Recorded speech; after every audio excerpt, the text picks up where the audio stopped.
Hey everybody, welcome back to Over a Pipe, day 96 of the COVID crisis. I'm hoping at some point all this is going to be over, but who knows. Anyways, I have got a doozy for you. Installing cold smoke box on my 680 Rectech. So I have two of them, and I bought two cold smoke boxes, which I did get my refund. Good Lord, if I hear another thing about that. Now, one of the things that I always had a problem with concerning these cold smoke boxes is the fact that they don't get cold. It's not really a cold smoke box per se, because it is more of a warmer slash vertical smoker is what I look at it as. Now, the cool thing is that they have an internal gasket ring that goes on the inside to help give it some stabilization and make sure that it is pretty locked down and sturdy and not going to damage the overall Rectech drum where you're smoking everything.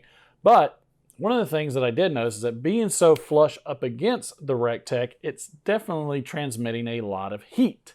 So I decided to space out just a millimeter or so. And this might not sound like much, but 10 degrees makes a big difference.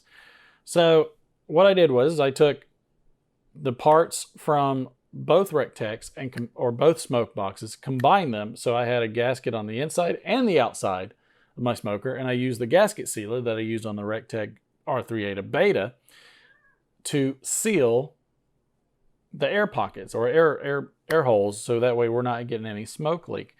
And I will tell you that it worked out pretty well.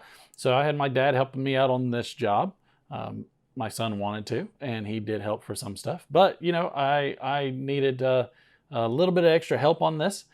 They overall were easy to install. We did the gasket sealant on these as well, just to make sure we're maintaining the proper amount of smoke that's coming through. We just didn't want any leaks. So everything installed great. These things were pretty easy to install, a lot of fun, and I was able to get just a fraction.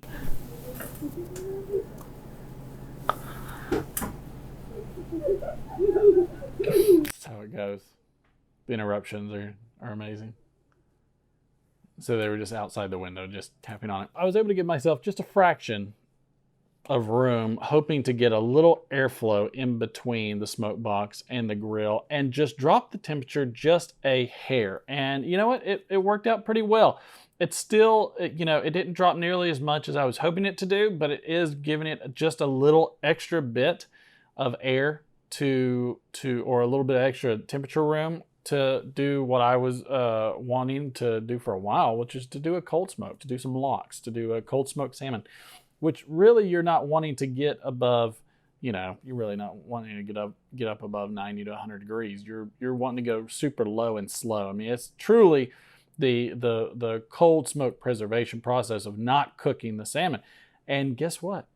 Man, that salmon turned out so good. There were several times I did have to crack open the door, and that process might be what you have to do, because I played with it a little bit here and there. I actually turned my temperature ratio or whatever it's called up, so that way it would smoke lower, smoke at a lower temperature, which I don't recommend, nor do I think you should have to do that. I feel almost like with the technology they have in this, they could do a cold smoke function directly. Like there should be a low and cold option on the smoker.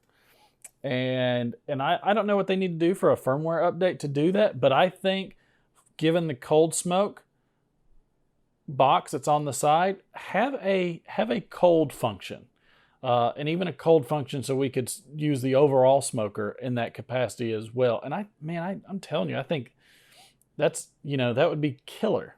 I think that would be amazing to be able to do that, because there are some people that want to cold smoke different things, whether it's cheeses, whether it's salmon, things of that nature. So I would definitely look at that. So I did the curing process on the salmon. Make sure you do a true cure on it. I did leave mine for, I think, about 14 hours. You might want to leave it a bit longer.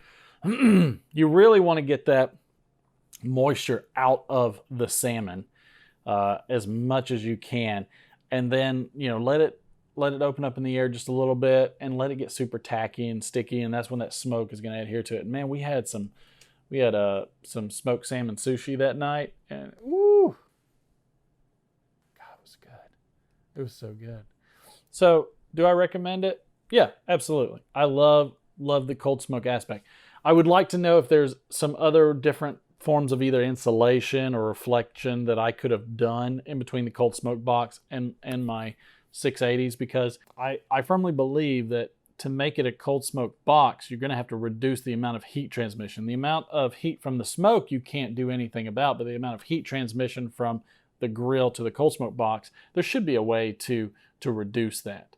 But you know what? Leave a comment down below if you do any cold smoking. What other things do you like to cold smoke? You know, on this channel, we like to smoke everything between our meats to our pipes, and we're just having a good old time. All right, everybody. Hopefully you got some good information about this. Maybe you wanted to try this little customization. They will give you, in fact, they are so good. These guys wanted to just give me the parts. Just give me the parts. There was nothing wrong with it. They just wanted to give me the extra parts so I could duplicate the whole setup. And I said, no, you got to charge yourself. They said, well, then pay for shit. So 100%, go out there and grab you a cold smoke box. It really gives you a much broader ability to smoke in different ways that you normally couldn't. Not only that, but it gives you a whole other extra amount of space to smoke on. And who doesn't want more of that? Anyways, hopefully you enjoyed the video. Hopefully you got something out of it. Like, share, and subscribe. Give me a thumbs up if you would. And you know what? We'll see you later.